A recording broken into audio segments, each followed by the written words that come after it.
Welcome to Intersections, where faith, ideas, and life meet. Today we're talking about women in ministry, and that is the title of our program, Women in Ministry. I remember once when I was at one of our large conferences, denominationally wide conferences, looking at a poster session on women in ministry. And I remember the man beside me saying out loud, and I don't know if he was speaking as if I was there or if I wasn't, but he said, "Don't you think that women should be in the home? That's where women ought to be, is at the home, taking care of family and their children." And I said, "Sure, I think that's a good place for some women to be." I said, "But what would you say about me?" And I just waited to see if he would ask questions. And he said, "Well, why would it be different?" And I said, "Because I'm a single woman. What would I do at home when there's not a family to feed or children to take care of?" Very quickly, a well-meaning man said, "Well, that would be different." Well, that's the question. Are we able to be open and broad-minded and questioning when it comes to the role of women in ministry? I'm going to start off with a very difficult text, and let's see what happens with it. It is 1 Timothy 2:11 and 12. "A woman should learn in quietness and full submission. I do not permit a woman to teach or to have authority over a man. She must be silent." Women in ministry. That's the very text that was kind of thrown at me in my conversation with a non-denominational, probably more on the conservative side, Christian church pastor with whom I was in conversation. That church had invited a young lady to give a testimony for the weekend, and there was a big debate at that church that very weekend as to whether they would have her speak for the main Sunday morning worship or not. Based on this text, some were saying, we should not have her be teaching over men and women at the same time. Women's role, teaching authority, is over other women and children who are not men yet for the boys. And so there was a real lively conversation, debate within that church. And I imagine that's also true in many other denominations, including some quarters of Seventh-day Adventist Church as well. Has that been your experience? Have you encountered a debate within your own settings on this particular text? I have encountered that. It's thrown at me all the time. But the difficulty is that the translation is a mistranslation. It's not the word authority, which comes from the Greek exousia, but it's the Greek word authentane, which in the technically is called a hapax legomenon, meaning that it appears only once in the New Testament. But it was an old word that was used in ancient Greek literature, and it did not mean authority at all. It had a totally different meaning, but I won't take up the time to talk about that. I'll let the discussion. What did it mean? Yeah, give us just a snippet. Because Greek is a pictorial language, it takes a little bit more than just saying it means authority or so on and so forth. But in the ancient Greek literature, it described women. The women who were educated were the women who were temple prostitutes, because the men taught them biblical things or philosophical things and so forth. And when they were converted to Christianity and they came into the church, they were educated and could understand and read and teach and so forth. But Paul was hesitant to have them lead out in that way because he didn't want them to start so early so that they would bring in some of their old culture. So that would apply to any gender, really. So it would apply to any gender, but he was speaking at that time particularly to the women who were being given positions of responsibility as teachers because of what they brought into the church, not because of the fact that they were necessarily women. So are you suggesting he wasn't talking about women, he was talking about those particular women? He was talking about those particular women who were being placed, and there are many Christian journals with articles on this word because it's such a difficult word. It's hard to really translate and know exactly what it means, but that's the closest they've come to a conclusion as to what that word used only once in the New Testament means. That's a very helpful cultural insight. What I find difficulty with in this very passage is not just the two verses that we read, which is quite different from our cultural setting where we have a lot of women teachers, both in the church setting and also outside. But the very next verse, verse 13, I believe, where Paul uses the argument of Adam Order. being created before Eve as perhaps pointing to a hierarchy existing before the fall. Now, if that was indeed what he intended to say by that very verse, then that raises a whole host of new questions, in addition to the cultural one as to, was there hierarchy in God's creation? Paul so was a forth. man of his time. Yeah. And we shouldn't expect that he would write outside of his own understanding and experience. And this is how he was raised as a Pharisee to think. And many times in his writings, we don't want to admit it, but many times his Pharisaical understanding and learning seeps out into his communication of the gospel. Well, and the whole idea of hierarchy, and there's problems with hierarchy because the idea of God being servant or Jesus being servant, and then we've got the hierarchy of the men being leaders, and yet they're supposed to serve as Christ served the church. So even if it were some sort of hierarchy, it seems to be questions around a hierarchy that is around serving. So there's all kinds of... There are several things in that passage, and I don't want to capitalize on the time. I'll just why not? point out a couple of things that we normally Sure. miss. It talks about submission. Full submission. Full submission. Yeah. And in the biblical sense, and Paul has repeatedly pointed this out, no one can be submitted to another one unless they are equal. You cannot be submitted to God unless you're equal with God, and that's the reason why it's only in Christ. Because the word submission has the whole fullness of the meaning and the understanding of equality. It was the suzerain and the vassal. So the Lord and servant relationship. But there was an occasion when on some settings they became equal. Oh, so not all settings. They weren't equal across the board. They were equal across the board, but it was manifested or shown in certain public settings. But they were equal privately across the board. In order for you to submit to someone, you have to be equal with that someone. Otherwise, it is an oppressive relationship where one is over the other. And this is what our Western culture's concept of submission is this way, whereas the biblical concept of submission is this way.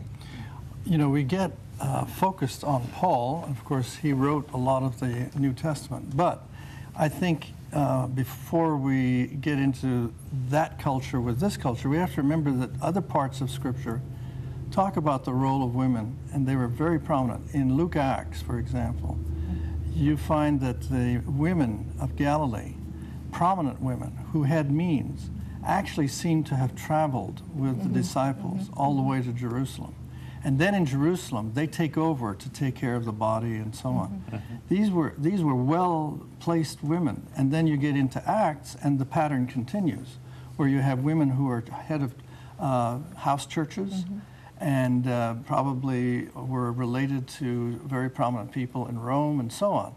So that Paul isn't the be-all and end-all of the New Testament. Then, of course, there's a second question, which you've already raised. So that's what Paul thought in his time, or maybe more than Paul thought. What does that have to say about us now? Yeah. That's Now's a the good time for you to talk. I agree. Because if we were to just take the New Testament view of slavery, today we would say that the good Christian slave should remain obedient. You know, that's the picture in Philemon. That's not what a lot of Christian communities have done, and in fact they led out in the abolition of slavery. So I think that we can try to help Paul as much as we can, but sometimes we have to get help outside of Paul in the canon and then beyond that. But there's a socio-political reason, I believe, for churches to use these texts, many times proof texting, about women or other so-called outcasts of society in our day to prevent them from full participation because of socio-political reasons, particularly women, and particularly women of color.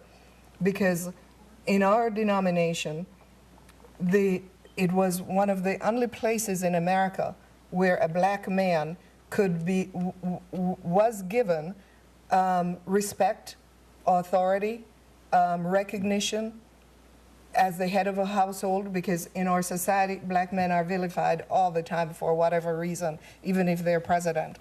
So and in our denomination, they were given that kind of prominence. It's very difficult for them to then say, less than 150 years, less than 100 years after it happened, to say to a woman, here, take that place of prominence, take that place of authority. Because is it the fear that if a woman takes it, there will be less for the men? Yes, exactly. So it's a socio-political, and it becomes emotional. Or is it a sign of a sign of equality, and that's a problem? I'm not sure what you're saying. Too. Oh, a bit of both. I'm just dealing with the it's a political argument based on a sociological concept, experience. Could there be a mindset, though? You know, I remember the first church I pastored on my own. There were a couple of people in the church who really struggled with the idea that women should even be in the front of the church on the platform. And if a woman stepped on a platform, I remember one gentleman in particular would storm out. And he'd storm out with anger and rage, making a scene. So there's a mindset as well. Yes, yes. I had this very similar experience in my first pastorate where I had asked a lady to pray for the divine worship, Sabbath morning worship, and one elder, we had only one elder at the church, didn't know about it until afterwards when she was up front, and afterwards chided me very strongly that that's never done. To be fair though, any unordained man was not supposed to be up front either. So there's that certain view of hierarchy as to who can be up front, who can represent the church. And there is that socio-political dimension that isn't just gender or just race or ethnicity. It also has age, where you are socioeconomically. It's a complex matter. And Paul's words, I think, have been used in a manipulative way over the centuries, perhaps today as well. If you look at the context of 1 Timothy 2, you have a few verses earlier, it says, I want men everywhere to raise their holy hands in prayer. But we don't really emphasize that. We just immediately dismiss that as a cultural thing. And he uses the word anthropos, not aner, so that it's men and women. All human beings, right? All human beings. So where your question remains, where do we go from here, and what do we do in today's setting as we seek to affirm God's calling? Well, and let's talk about why affirm. I mean, we've talked about some of the problems, but I'd love to talk just for a minute about the contributions. Can I just throw one thing in that we've left out? In the Jewish culture, from which Paul wrote and had his being, when there was war, the men went off to war, and the women took over the whole economy. They took care of the farming, the teaching, the old men would take care of some of the aspects. That's one thing. There's another thing. All prophet priests, all kings were also prophets and priests. They did not actually exercise their priestly responsibilities. One or two stories in the Bible. But there was a queen of Israel who was also priest and king. Queen, priest, and prophet, because the three things went together in the title that they held, even if they did not exercise the responsibilities always in those duties. So it's not like women had never had a role in the history of Judaism and Christianity and so forth. This is the point. Philip had 7 daughters who were prophetesses, right in the New Testament. So we do have examples. Yes. Your question earlier was? Yeah, I mean, we started off talking about some of the problems, which is fair and logical. But let's talk about some of the contributions that women are making And then from there, we can maybe talk about what it would mean if those contributions weren't there. Well, it seems like an organization, a community, is really hurting itself when it decides that no matter how talented the individual, they cannot be given responsibility, prominence, because of their gender. I mean, just looking at it from a purely utilitarian standpoint, not rights even, you are hurting your own community when you eliminate all those people. And in our society, the whole society is geared to help women as well as men to flourish. And you keep saying, no, no, no, we're not going to benefit from you. What happens is that you're cutting out a lot of the people who will innovate, who will lead out in new ways, and you're going to stifle yourself. Now, Roy, I'm going to have a question about that. I'm going to be the devil's advocate here. Would you say that by allowing women to be more forward, would it cause men to leave or even leave the denomination?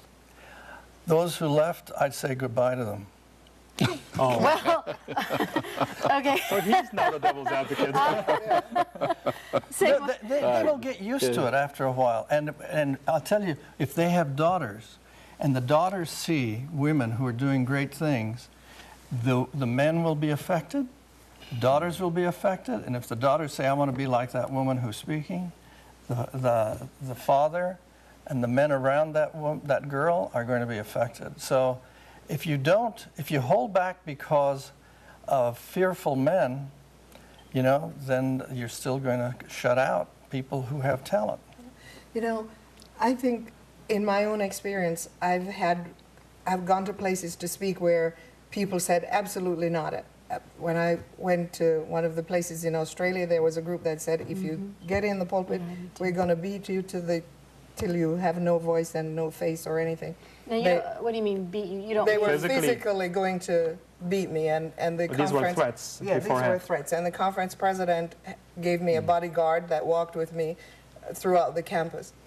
And there were many people who didn't really support that kind of violent response, but were dramatically against women, who came to the meetings, and 90% of them at the end said, we were mistaken, you are speaking for God, you touch my heart, you changed the minds of my young people, you did this, that, and the other.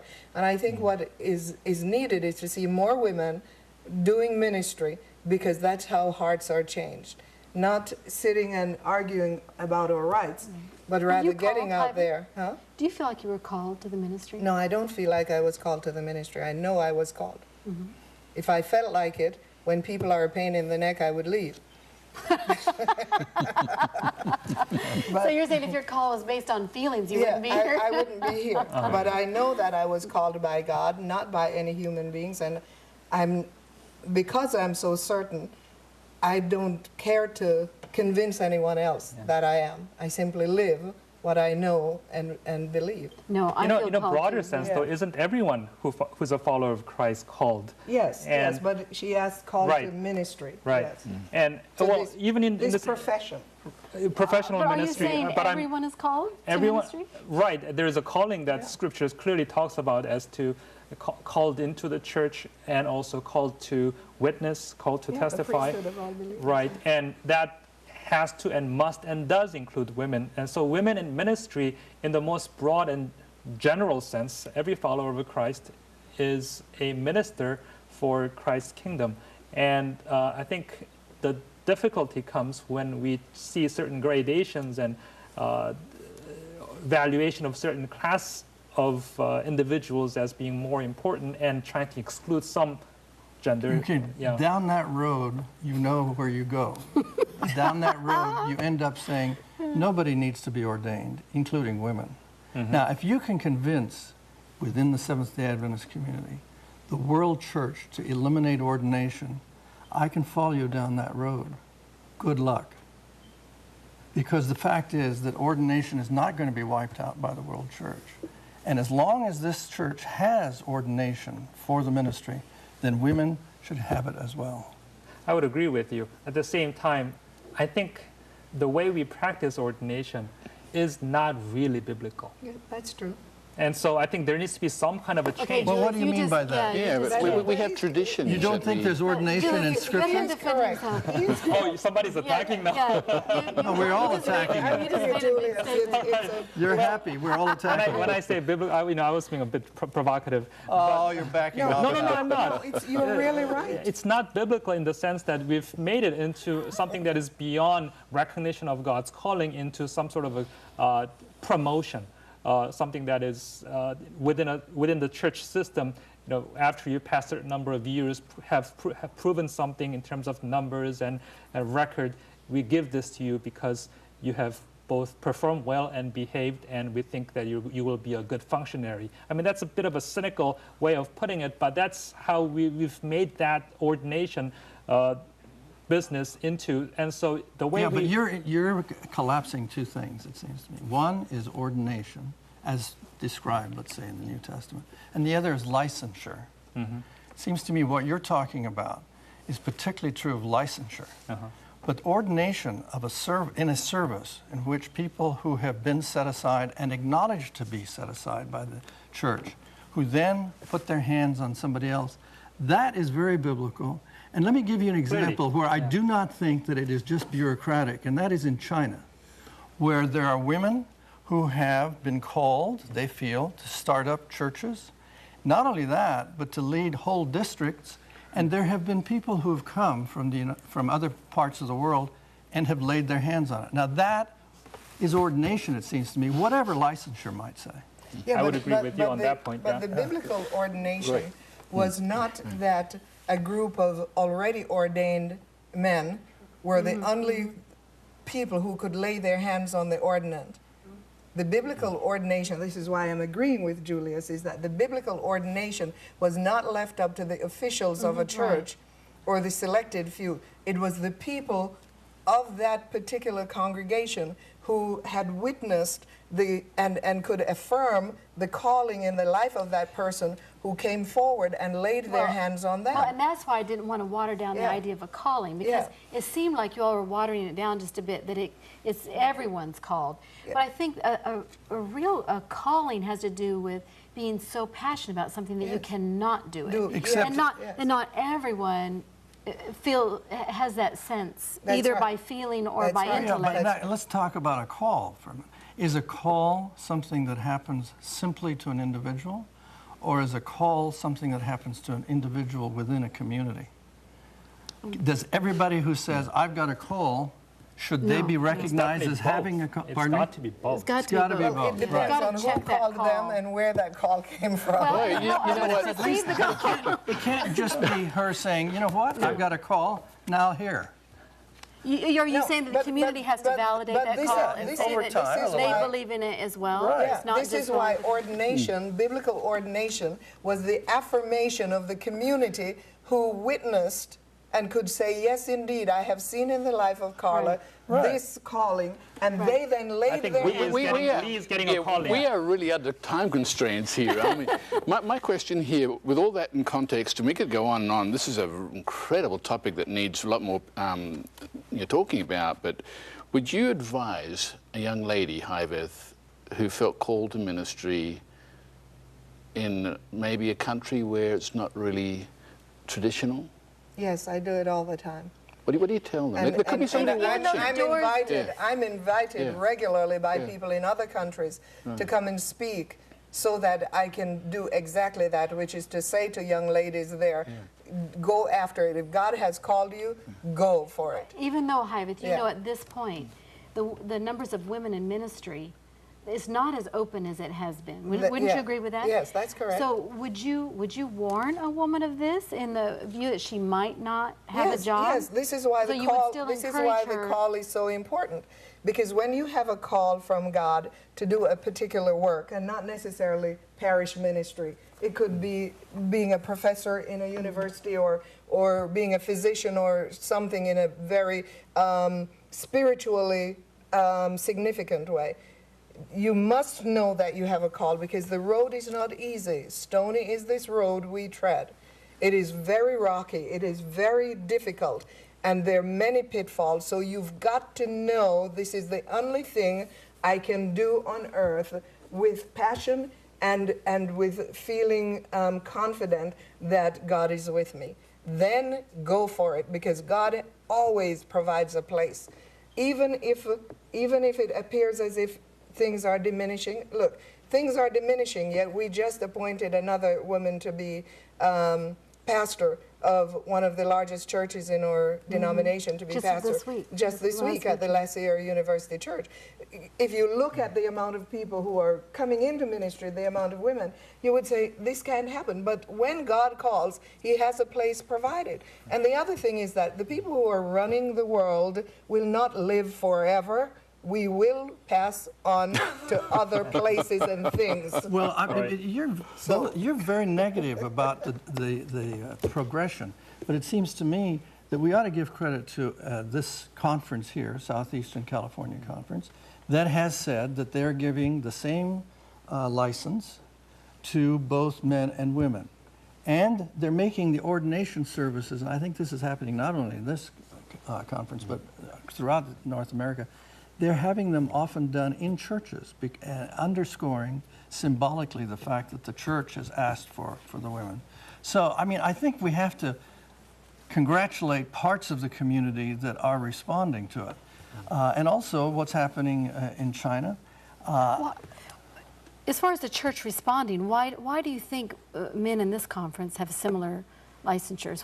In your Because 10 there is seconds, a- there's the answer. They don't have, Years and years of this is not- debating it in constituency But this meetings. is But not isn't it about also licensure. because men have been supportive? Sure. Yeah, Sure. And women have demanded but I don't have that. Okay, it's yours, Lee. It's not Leah's going to about help us licensure. bring us to a We're going to have to close. wrap up. And I loved your comment, Highworth, that you must know that you have a calling. And if you do, regardless whether you're male or female, go for it, because God will provide a place. Blessings, and thank you for watching us.